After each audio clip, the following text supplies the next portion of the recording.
Si de algo saben las abejas, es de flores. Hay de todo tipo y para todos los momentos. Lo importante no es solo su color, tamaño o forma, sino lo que hace sentir cada una. Y para esos sentimientos trabajan. Igual que el Banco Central, que trabaja para hacer florecer la economía y que sientas estabilidad. Para ese sentimiento de tranquilidad. Para ese sentimiento de crecimiento y desarrollo. Para que la primavera llegue a todos los sectores y los planes de muchos den grandes frutos. Banco Central de la República Dominicana, 75 años trabajando por una estabilidad que se siente. Para cortar el plátano, gire el plátano 45 grados. Con precaución, haga una incisión en la cara de... No. La verdad que a la gente le gusta complicarse. Lo mismo pasa con el banco. Mira, tú tienes 8,000 cajeros, canales para ti 24/7, subagentes, hasta en el colmado de enfrente. ¡Colmado! Una app que ni siquiera el internet te consume. Y aún así, hay gente que se da el viaje para el banco. Oye, no hay que complicarse, que los canales Banreservas están ahí para ti, cuando quieras. No te compliques y utiliza los canales Banreservas, tu banco fuera del banco. Banreservas, el banco de todos los dominicanos.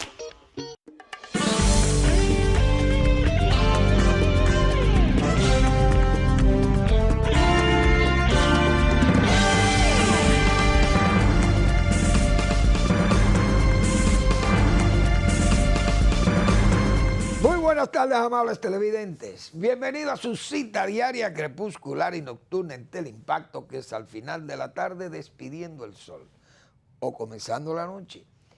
Ponga su caridad en buenas manos. Apoye el Patronato de Lucha contra el Cáncer de Villa González Incorporado. 809-443-8010. También el Hogar Escuela Santo Domingo Sabio. Otra sabia decisión que puede usted tomar de poner su caridad en las manos salesianas de la Iglesia Católica. Esa congregación que regenta el Hogar Escuela Santo Domingo Sabio, un centro para formar jóvenes en alto riesgo. Apóyenlo. Avenida Independencia, casi esquina Avenida General Gregorio Luperón en Santo Domingo. Bien, vamos a iniciar el programa. Hoy son noticias económicas no agradables para nuestros países. Países que estamos endeudados y esos países que están endeudados tienen que pagar su deuda. La tasa de interés que fijan los Estados Unidos de Norteamérica, esa Reserva Federal, porque es que Estados Unidos es la hiperpotencia y es su moneda la que camina por el mundo entero, es la moneda de referencia, el dólar. Toda la banca, Wall Street, nada más existe en Estados Unidos,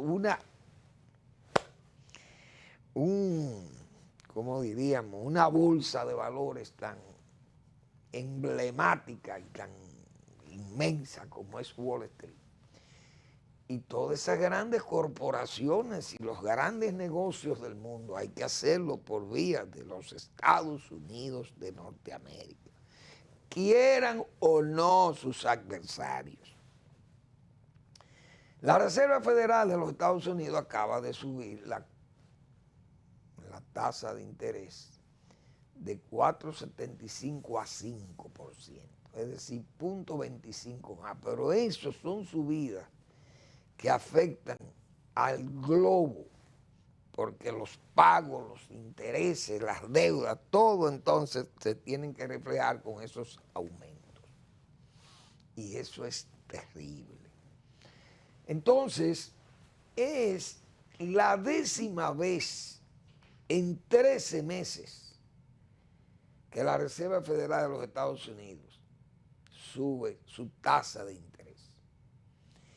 Y más que eso, señores, retar, no intimidarse esa Reserva Federal de los Estados Unidos con la quiebra de bancos que hay, que precisamente alegando que esas son parte de los problemas que han surgido en esos bancos. Es que esas tasas de interés al subir también le afecta a ellos y han quebrado ya varios bancos. Pero eso no intimida a esa Reserva Federal, porque esos americanos cuando toman esas decisiones, eso es complicado, de verdad. Y ni los políticos pueden hacer nada. Es una decisión de la Reserva Federal. Jeremy, creo que Powell, que se llama el director el nuevo Alan Greenspan de ahí, de la Reserva Federal de los Estados Unidos. Pero indudablemente que eso afecta a todas las economías. La República Dominicana, porque ellos dicen, los americanos alegan que hay que bajar la inflación y la única forma de bajar la inflación, según los economistas, los técnicos, es sobre la base de poner difícil el dinero. Es decir, encarecer el dinero para restringir las actividades de crédito. Por tanto, menos dinero, menos demanda. Entonces tiene que bajar las cosas. Pues esto es muy fácil de explicar, como se dice. La República Dominicana, el gobernador Valdés ha sido muy prudente y ha estado observando durante 5 o 6 meses, viendo subir esa tasa, pero nosotros estamos tranquilos aquí, porque el Banco Central ha decidido no mover más esas tasas hacia arriba, porque la inflación ha ido cediendo poquito a poquito. Como el margen de inflación de Estados Unidos no es el nuestro, porque será que en Estados Unidos querrán una inflación de un 2%, y si está casi en 6, en 5, qué sé yo cuánto, 5,90, 5, no sé cuánto, pero están más de 5% la inflación de los Estados Unidos, un 6, qué sé yo, un 7.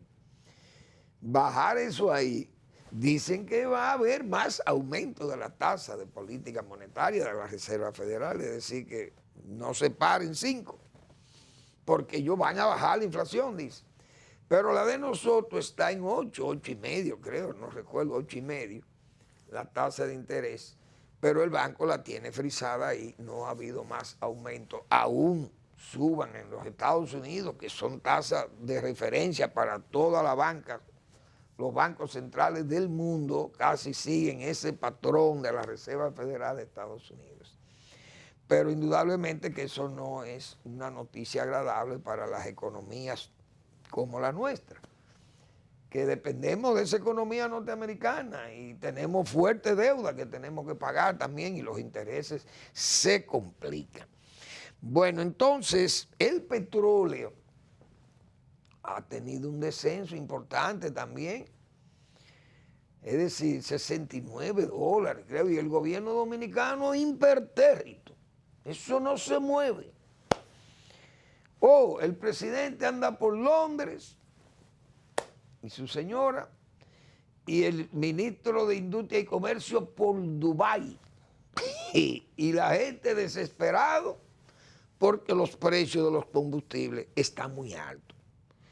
Y el gobierno no quiere dar una explicación. Digo, no, ya una explicación no tiene sentido porque todo el mundo sabe que hay una realidad ahí, que el petróleo, cuando estuvo a $120, el barril, el gobierno dijo que iba a subsidiar para evitar que se traspasaran todos esos costos y que la inflación entonces se disparara más de los niveles que estaba. Y eso era comprensible. Pero puso un margen hacia arriba y un margen hacia abajo, $82 creo, o $85, ese rango entre 85 y 120. Pero resulta que el petróleo ha bajado considerablemente, de esos 85 ha bajado. Bueno, ya van más de 12 puntos. Alrededor de 14 puntos ha bajado el petróleo. Eso es significativo. 70, 14, 15 puntos Y eso es mucho, 15%, 15 dólares. Eso es mucho dinero. Entonces, la administración no ha dicho nada.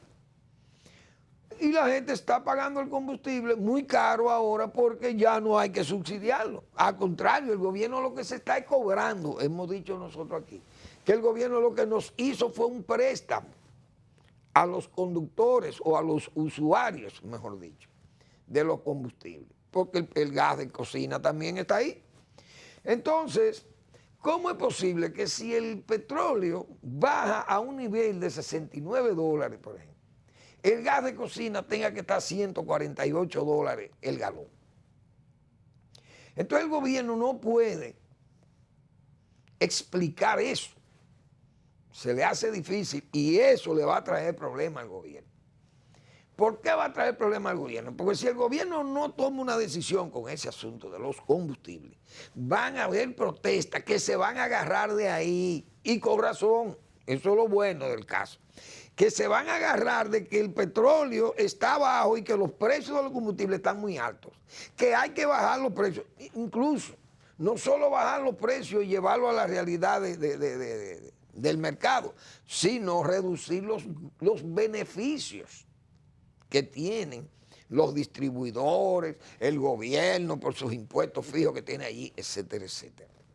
Entonces el gobierno, yo creo que se anda buscando un lío con eso, a menos que el gobierno no esté jugando al proceso electoral, está haciendo una acumulación de recursos para vaciarlo en fecha de elecciones, de campaña, y tratar de dar dinero, ser dadivoso, regalar muchas cosas, ofrecer muchas obras, iniciar muchas obras en los pueblos y en los barrios y ganarse el voto favorable de los electores. Entonces, eso es un expolio a la población, porque el gobierno no puede jugar a la oportunidad electoral, al oportunismo electoral. Eso, si el gobierno, repito, cuando el presidente venga y el ministro, si ese petróleo no anda muy fluctuante y que se quede un tiempecito en esos niveles, el gobierno se la va a ver fea. Digo yo, que va a haber protesta porque la gente va a tomar eso de referencia para iniciar protestas.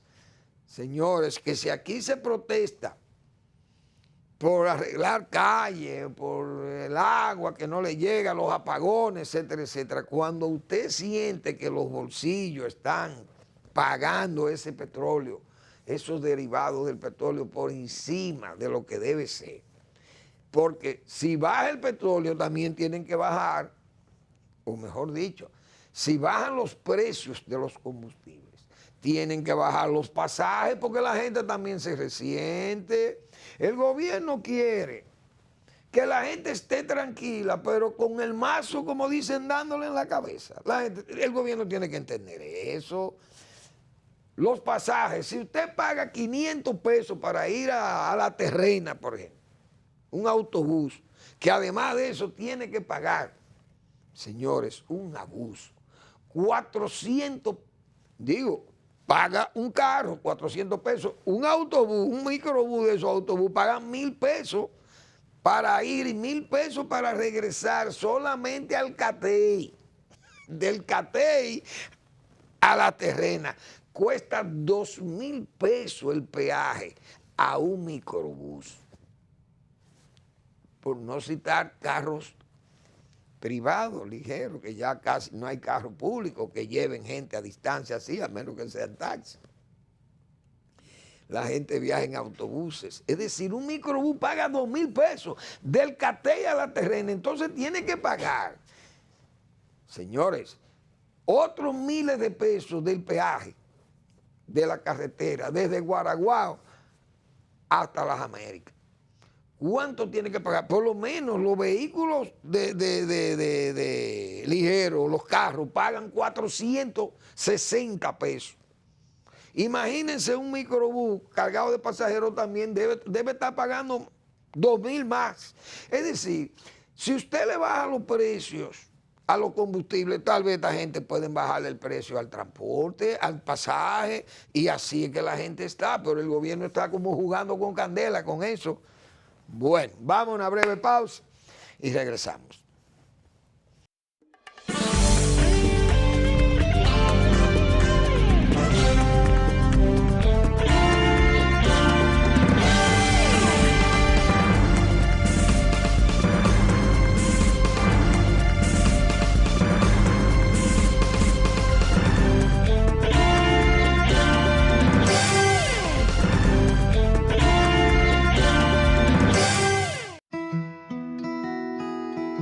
Si de algo saben las abejas, es de flores.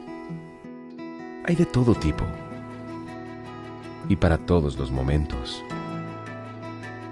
Lo importante no es solo su color, tamaño o forma, sino lo que hace sentir cada una. Y para esos sentimientos trabajan. Igual que el Banco Central, que trabaja para hacer florecer la economía y que sientas estabilidad. Para ese sentimiento de tranquilidad, para ese sentimiento de crecimiento y desarrollo, para que la primavera llegue a todos los sectores y los planes de muchos den grandes frutos. Banco Central de la República Dominicana, 75 años trabajando por una estabilidad que se siente.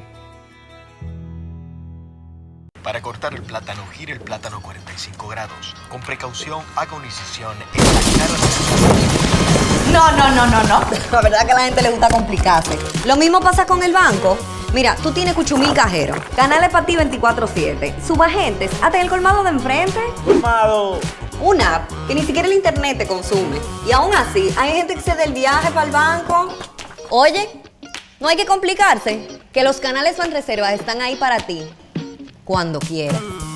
No te compliques y utiliza los canales Banreservas, tu banco fuera del banco. Banreservas, el banco de todos los dominicanos.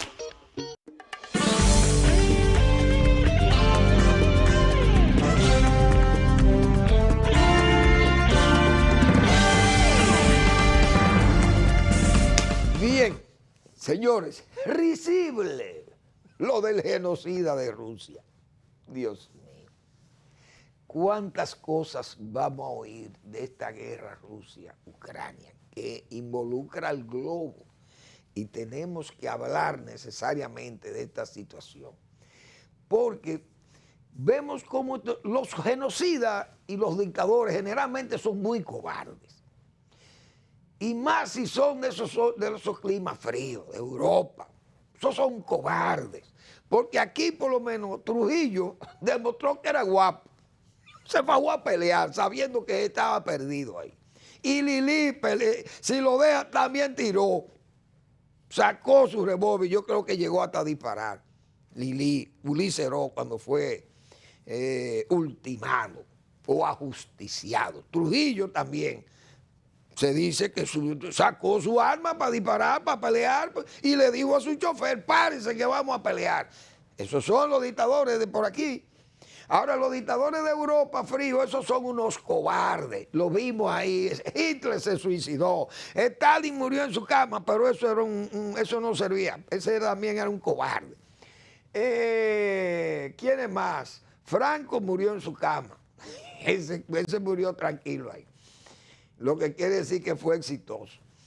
Pero Mussolini, ese murió, señores, colgado en una carretera por los partisanos. Un desastre, son unos cobardes. Entonces este de Rusia, el genocida de Rusia, que ha hecho de todo ahora, dice que Ucrania quería matar al señor Putin, porque un dron o dos drones fueron al Kremlin y por allá se explosionaron porque eso era para matar al señor Putin. Ustedes están viendo eso.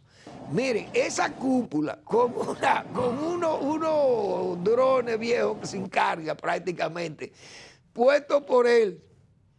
Porque eso, miren, dos personas, miren, dos hombres subiendo. ¿A qué van esa gente por ahí a subir a esa cúpula? Miren, antes de explosionar el dron, van subiendo 2 obreros o 2 caballeros, porque dígame usted, ¿qué objeto puede volar en Moscú?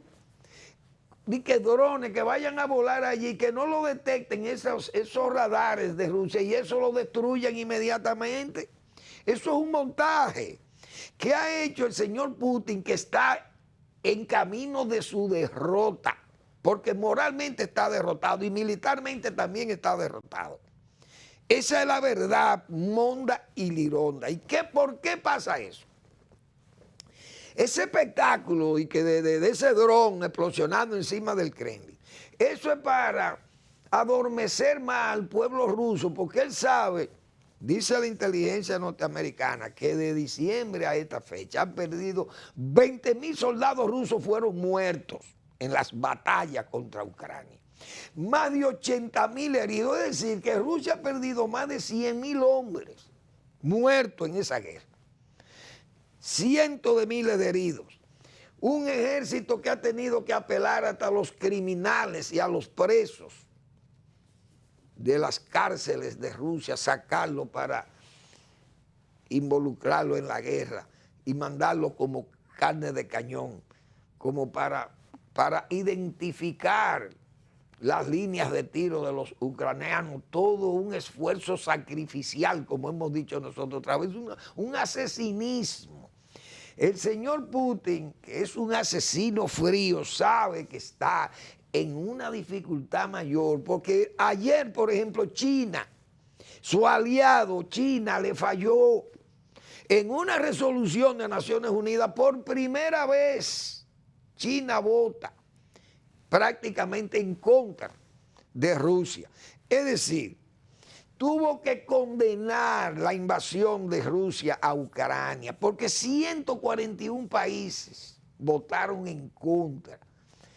Dijeron que eso era una vil invasión, una agresión a Ucrania.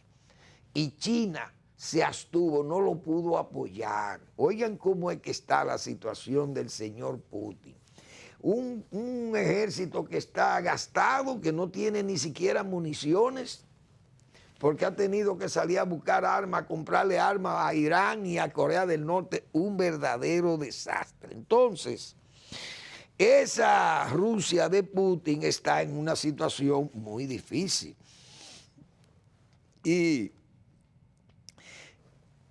China, que no reconocía esa invasión, que incluso cuando se hablaba de reparaciones de guerra, por daños de guerra, nunca quiso votar a favor de Ucrania porque que era prorruso. Esa resolución ha tenido que ir en contra de todo eso y China ha dejado en la estación del desamparo al señor Putin. Entonces Putin está muy debilitado, definitivamente muy debilitado. Entonces tiene que reclutar cientos de miles de jóvenes. Los jóvenes de Rusia no quieren involucrarse en esa guerra, en el ejército, porque saben que van a morir. Entonces ha puesto leyes durísimas, no se puede salir del país. Y además esto es una forma de él llamar la atención, de convocar a la patria. Ahora viene el desfile de la guerra, cuando el triunfo de la guerra contra Alemania. Él se aprovecha de eso, a ver si el pueblo ruso se vuelca sobre él, porque él sabe que la gente está entendiendo cuál es la situación. Sanciones por aquí, sanciones por allí, por allá y por acullá. Y los rusos se están viendo, en el mundo se ven como nada, como parias. Salidos del Consejo de Europa, Rusia botada del Consejo de Europa, que antes tenía unas relaciones muy buenas. Y para colmo, ahora Suecia detecta unos barcos que anduvieron ahí, que fueron los barcos rusos los que explosionaron el ducto de gas. Oigan por dónde que andan, señores. Unos barcos que no daban aviso de sus sonares, ni de sus radios, ni nada, fueron los que explosionaron las tuberías de gas. Sin embargo, él acusaba a otro, a Estados Unidos. Oigan por dónde que va el deterioro de la imagen de este señor. Entonces, sigue la represión. Por ejemplo, yo voy a poner imágenes de lo que ese señor es capaz de hacer en esa Rusia y en el mundo diríamos, en ese mundo de las Rusias, cómo ha perseguido amigos y adversarios. Miren, ese señor que está ahí, ese señor fue presidente de Ucrania, ganó 2 veces las elecciones, venciendo al señor Yanukovych, Víctor Yanukovych, que es un paniaguado de Putin en Rusia y en Ucrania. Ese señor ganó las elecciones en 2004, porque de ahí es que viene la guerra.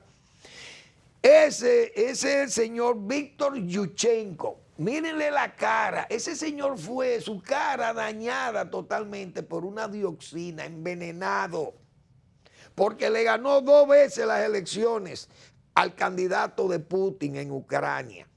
Y de ahí fue que se desencadenaron los acontecimientos en que hoy está Ucrania, del Donbass, que le quitaron la tierra, que después fue por Crimea en el 2008 y después en Crimea en 2014. De ahí, de 2004 y 2005, ese señor lo mandó a envenenar.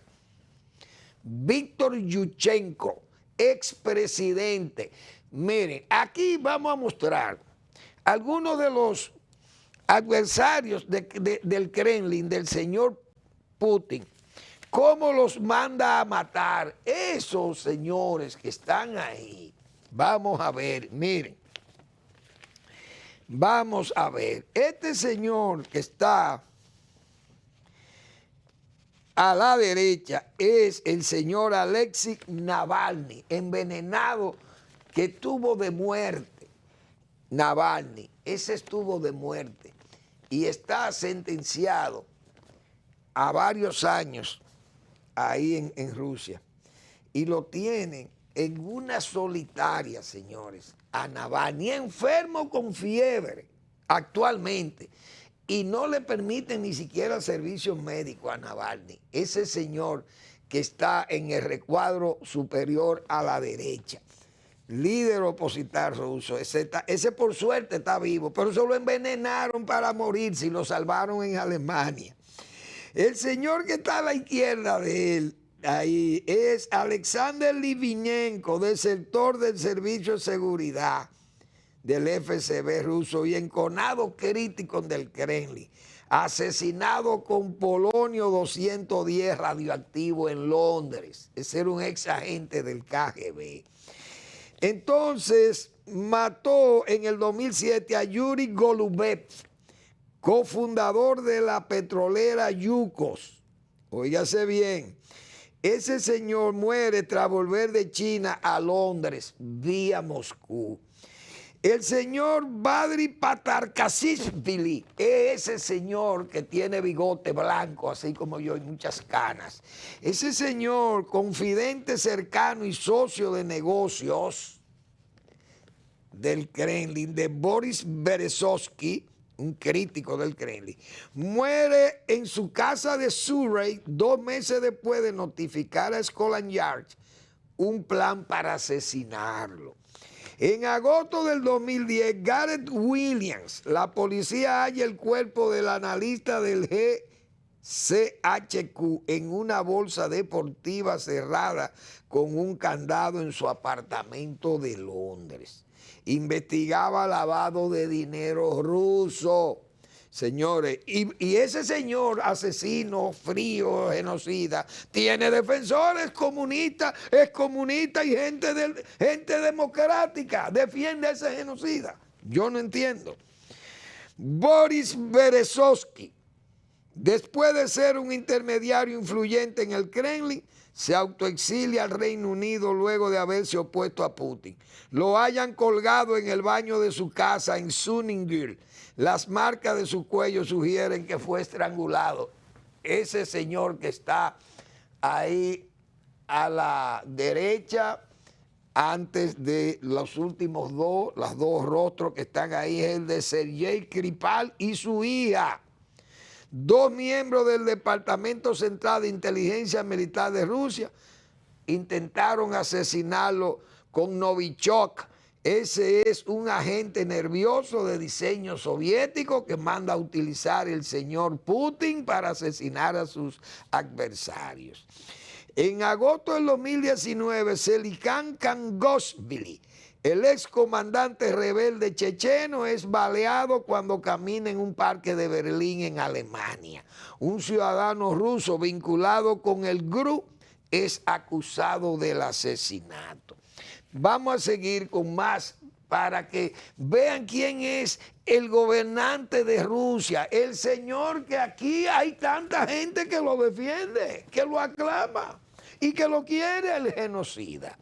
Yo, que soy un demócrata, valga la inmodestia, tengo que señalarle todos estos casos, todos estos asesinatos, para que la gente sepa que estamos hablando de un hombre que es un verdadero, ese sí es un verdadero nazis, que hoy señores, en Rusia, acaban de negar de nuevo lo que afirmaron en el 2010, después de tantos años, señores, más de 60 años para atrás.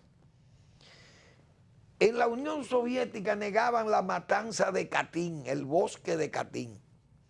Eso es un bosque que está en terreno soviético, era Rusia en esa época, el terreno de la Unión Soviética. Stalin mandó a matar 20.000 oficiales del ejército polaco y le achacaron la muerte al ejército nazis. Como eran tiempos de invasión, los nazis bombardearon prácticamente a Polonia y se repartieron a Polonia entre él y Stalin. Quisieron acusar a los nazis de la muerte. En el 2010, señores, fue que la Duma, el Congreso de Rusia, aceptó que la matanza de Katyn fue manos soviéticas, manos de Stalin, que ordenaron la muerte de esos 20.000 soldados oficiales del ejército polaco que fueron así. Por eso que Polonia tiene esa enemistad con Rusia. Pues hoy acaban de decir que no, que fueron los alemanes quienes mataron. Es un régimen despótico, señores. Rusia está abandonada a su suerte. Ese país no tiene amigos. Porque ¿cómo va a tener un régimen tan oprobioso y tan criminoso como este? Vamos a ver. Sergei Yushchenko, ese es el primero que está ahí. Ese fue asesinado con pistola en el 17 de abril del 2003. Ese señor era político. Ana Politkóvskaya, que yo le he puesto varias veces aquí, esa joven fue periodista y ella estaba investigando los asesinatos que Putin ordenó en Chechenia. Ella creo que era chechena también. Fue asesinada, periodista asesinada el 7 de octubre del 2006. El 23 de noviembre mataron a Alexander Litvinenko, que ya ese yo lo dije, ahí tiene usted ven una carabela. Fue asesinado con polonio, una sustancia radioactiva. Boris Nemtsov, ese Boris Nemtsov, señores, político también, fue asesinado a tiros frente al Kremlin, lo mataron a ese señor, era un íntimo amigo de Putin y fue incluso, fue viceministro en Rusia, pero el señor de horca y cuchillo no perdona a nadie que lo adverse. El señor Paul Klenikov, periodista de Estados Unidos, en 2004, julio, fue asesinado ese periodista. El señor Stanislav Markelov, ahí está su nombre, aparece una pistola, que fue asesinado, era abogado de Rusia, fue asesinado a tiros, ese señor el 23 de noviembre del año 2006. También la señora Natalia Stermirova de Ingusetia de Rusia, esa es una de las repúblicas que hay en Rusia, fue asesinada también, esa era ex espía, fue asesinada en julio del 2009. El señor Boris Berezovsky, ya yo dije, terminó ahorcado en 2013, 23 de marzo, en Gran Bretaña apareció ahorcado. La Anastasia Baburova, esa era periodista también, fue asesinada a balazo. El señor Sergei Magnitsky, ese fue dejado morir en un hospital o en una cárcel sin asistencia médica. Por eso tiene el maletincito con la cruz ahí. Esos son adversarios mandados a asesinar por el Señor, que muchos en Santo Domingo adoran y admiran, el genocida de Rusia. Y seguimos después de la pausa.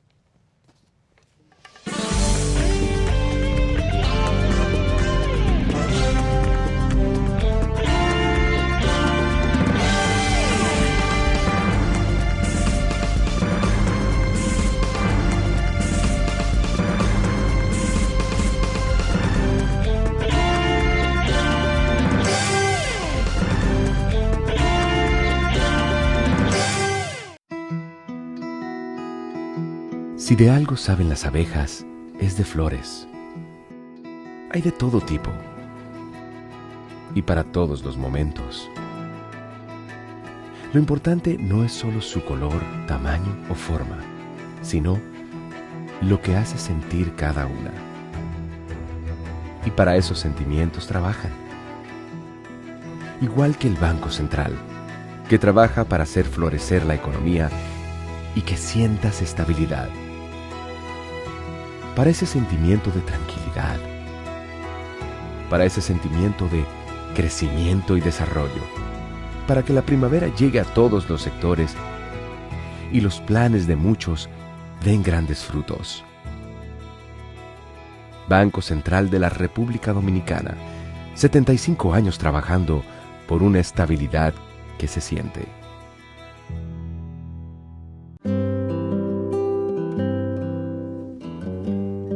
Hoy sé que no pido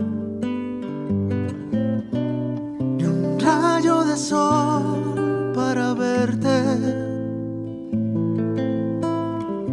No las tengo todas conmigo. Me deslumbras, me hipnotizas. De repente renaces despierto, no pido nada. Hoy sé que te quiero. Donde sea que haya un dominicano, ahí estaremos con él, porque somos Banreservas, el banco de todos los dominicanos.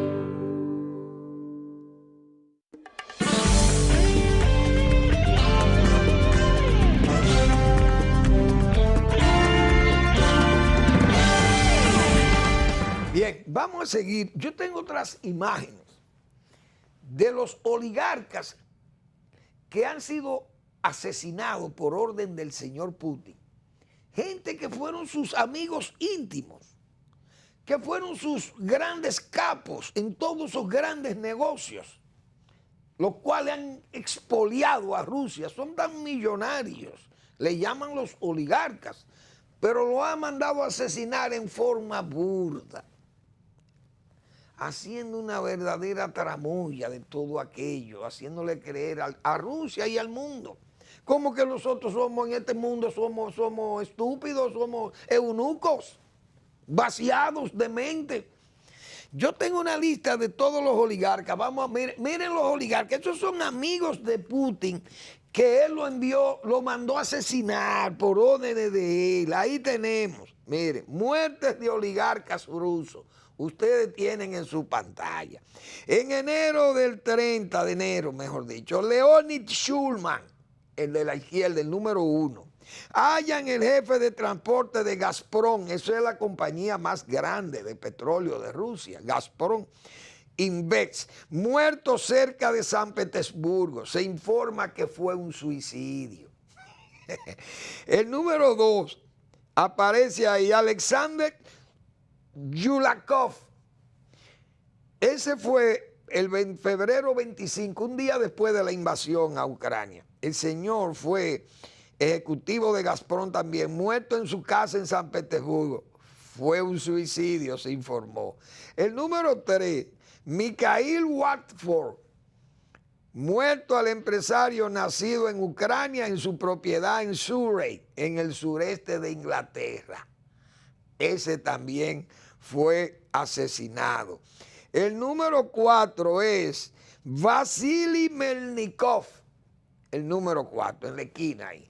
Lo hallaron muerto al propietario de la firma de cuidados de salud Mextorm y a su familia en Nizhny Novgorod.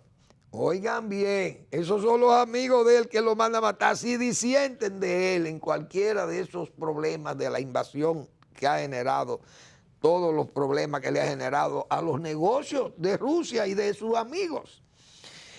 Alexander Yulakov, ese ya yo lo mencioné. El número 5 está a la izquierda, con lentes. Vladislav Abayev, hayan muerto a tiros al ex vicepresidente de Gazprombank, a su esposa y a su hija en Moscú. El número 6, aparece ahí el señor Sergei Protosenya, muerto al ejecutivo de la firma de gas Novatek, a su esposa y a su hija en una villa en España. Yo lo había anunciado eso hace un tiempo. El número 7, aparece ahí Yuri Voronov, ese fue en julio, 4 de julio, hayan muerto al director ejecutivo y fundador de la firma Astra Shipping, vinculada con Gazprom, de un balazo en la cabeza. Óigase bien, el número 7, ahí está, clarito. El número 8, Ravil Maganov, ahí está a la derecha. Presidente de la petrolera Lukoil, muere después de caer por una ventana del 6º piso de un hospital en Moscú.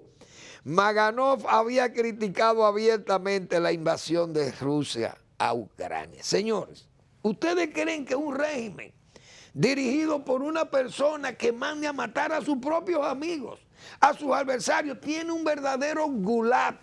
El gulag de Putin, aquellos famosos archipiélagos gulag, que fue aquel libro de Solzhenitsyn con el que fue premiado, premio Nobel, el señor Solzhenitsyn, que fue víctima de aquellas mazmorras del estalinismo o del soviet.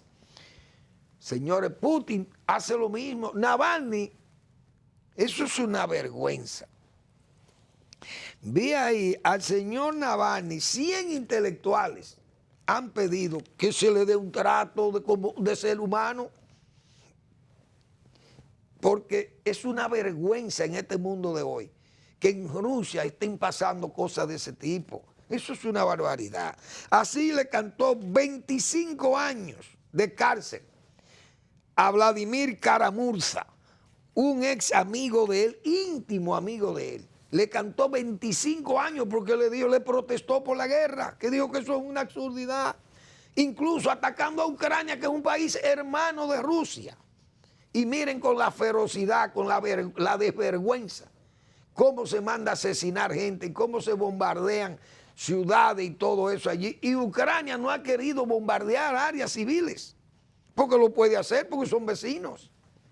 Y hay pueblos rusos vecinos. Sin embargo, Ucrania no quiere darle la razón de que diga que él puede bombardear áreas civiles porque le están bombardeando áreas civiles. Pero no lo ha hecho Ucrania. Y miren todo lo que se inventa, de que unos drones que fueron a desbaratar el Kremlin para matarlo a él, solo nada más para levantar el ánimo de un país como Rusia, que no quiere la guerra, aunque lo estén apoyando, no la quieren porque nadie quiere ir a morirse, ni mandar sus hijos a que se mueran. Eso es una barbaridad. Yo no sé cómo hay gente que hablan de democracia, que piden que se les respete la democracia, y entonces apoyan un genocida como este, que yo no he visto algo igual. Toda persona que sienta la democracia y que quiera la libertad tiene que oponerse a regímenes de ese tipo. Igual que el de China, que el de China es igual, apoya el de Myanmar. Señores, una junta militar cargada de asesinos fríos. Mataron miles de unas etnias de los Rohingya, unas etnias musulmanas ahí en esas áreas de Myanmar, que era la antigua Birmania. Y ese régimen lo sostiene Pekín, porque ¿cuáles son los amigos que tiene Pekín? En el área no tiene amigos serios.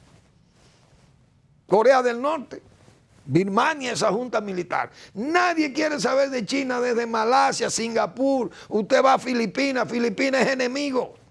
Corea del Sur, enemiga de China. Japón, enemigo. Son todos enemigos de China. Porque ¿quiénes son? ¿Qué es lo que esgrimen? La fuerza, avasallar, pero esos países se han buscado la cobertura de Estados Unidos, porque ese sí lo protege, porque ese es el que tiene las armas y el poder para disuadirlo de cualquier intento de ataque a esos amigos de los Estados Unidos o de Occidente, porque eso hay que decir que es de Occidente, porque es todo de Europa. Pero la guerra sigue. Ucrania descarriló 2 trenes de a 20 vagones, 2 trenes rusos los descarriló, porque tienen que actuar, pero son áreas de guerra. Igualmente en Sebastopol, la base militar más grande que tiene una flota rusa ahí en el Mar Negro, le incendió todos los tanques de combustible, unos almacenes enormes, tanques enormes de combustible para sus barcos de guerra de Rusia. Se los bombardeó con drones, con lo que sé yo, pero eso es guerra. Eso es la guerra, esos son instalaciones militares. Y Ucrania, eso es lo que ataca. Pero tiene que actuar porque no se va a dejar vencer. Un país que ha luchado y que le ha demostrado que ese oso tiene patas de papel. Porque han tenido que apelar, señores, a mercenarios. Aquel ejército tan vendido como imbatible, aquel ejército que llegó y plantó la bandera soviética en Berlín venciendo al Führer. Pero venciéndolo ¿cómo?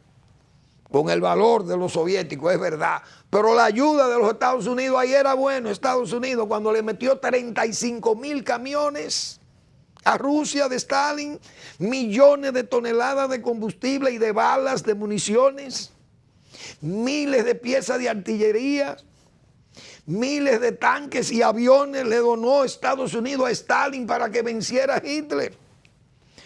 Pero ahí era buena la ayuda. ¿Por qué? Porque el agresor eran los nazis, eso fue lo que invadieron a Rusia. Entonces el apoyo que le dio Estados Unidos fue para que se defendieran. Lo mismo que está haciendo Estados Unidos, que es hasta coherente, pues lo está haciendo con Ucrania. ¿Quién es el agresor? ¿Ucrania o Rusia? Y esto yo lo hago con este énfasis y en forma exclamatoria, como le estoy diciendo, porque yo soy un demócrata, valga la inmodestia. Pero yo no veo a falsos demócratas defendiendo a un genocida de este nivel.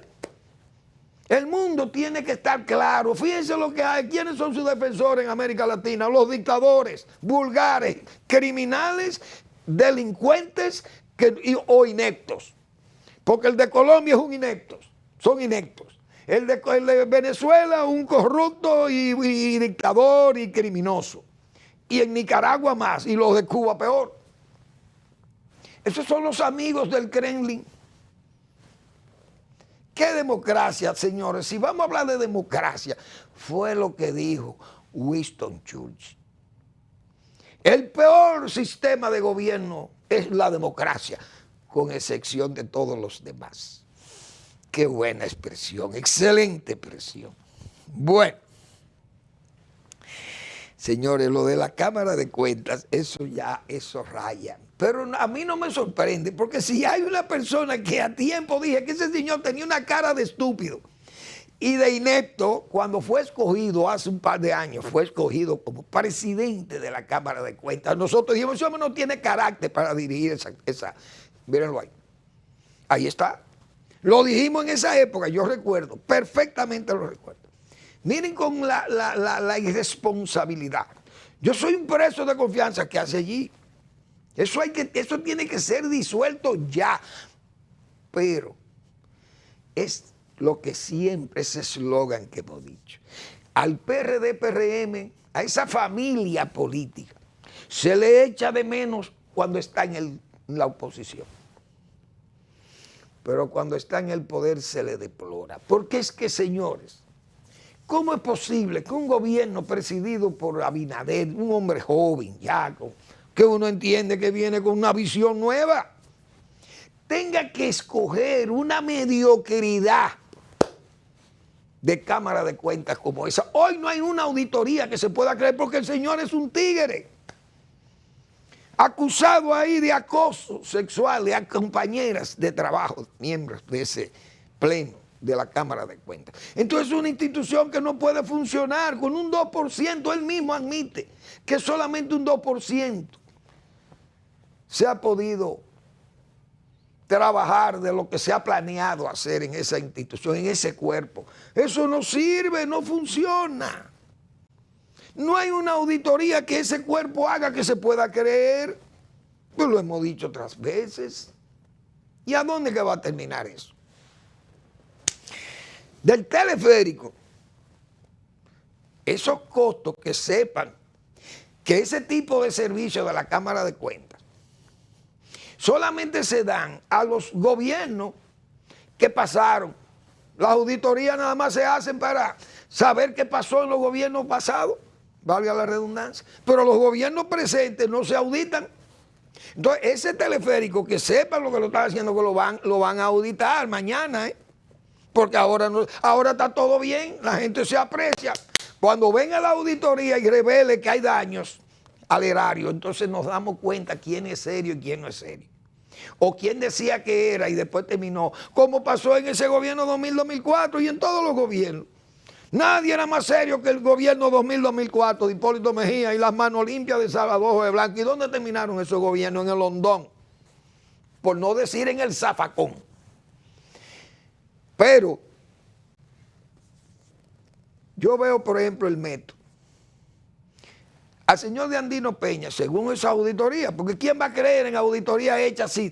Imagínense ustedes, en las condiciones que está ese cuerpo de auditores de la Cámara, ese cuerpo diríamos, de investigación o de, qué sé yo, de fiscalización de bienes públicos, la Cámara de Cuentas. Pero determinaron que habían 27 millones de pesos sobrevalorados en unas expropiaciones del metro, de la línea del metro 2. Señores, ¿ustedes se imaginan lo que hay en la línea del metro 3 o 2C, yo no sé cómo le llaman, la que va del 9 a los Alcarrizos? Porque aquella que era un verdadero metro va por debajo de la tierra, ahí no se afectan propiedades. Podían afectarse propiedades para las estaciones. Pero ustedes se imaginan este metro que va por arriba y que va a tumbar decenas o miles de casas y de propiedades que se afectan de ahí a los Alcarrizos. ¿Cuánto va a ser eso? Y en las manos que eso está. ¿Quiénes están detrás de ese metro del 9 a los Alcarrizos? Allá hay oficinas que son verdaderas negruras. Que lo sepan. Hagan sus cosas mal hechas, traten de hacerlas bien hechas, porque, repito, las auditorías de las gestiones que se hacen hoy de gobierno no se hacen en el mismo periodo. Está prácticamente prohibido auditar a los gobiernos cuando están vigentes, pero después que se van es que se auditan esos gobiernos. O al gobierno de Danilo Medina todo marchaba bonito y bien. Y después que se fue, ¿qué pasó? Porque eso es lo que pasa, deben tener eso muy presente, porque las cosas aquí ya cambiaron a partir de todos estos hechos, estos movimientos jurídicos que se han hecho de corrupción y de investigación de esa corrupción, cómo ha caminado en el Estado, y eso va a seguir siendo auscultado, que lo sepan los que están hoy. Repito, si a Dandino se le acusa de 27 millones de pesos, de que en expropiaciones, imagínense en este metro del 9 a los Alcarrizos, ay Dios mío, tantas propiedades que han sido afectadas por expropiación, porque es un metro aéreo. No es un metro que va por lo bajo, como dice, el verdadero metro es el subterráneo. Esto será un tren, un elevado. Bueno, entonces, eso es lo que tenemos. Vamos a esperar lo que va a pasar aquí. El tiempo ya se me ha vencido y quiero aprovechar, porque hoy es miércoles, y el doctor Marino Vinicio Castillo publica, los miércoles publica su blog La Pregunta. La arrogancia tóxica. Ese es el tema de su blog, La Pregunta, que como siempre, y subrayo como siempre, son notas de pedagogía política en este país.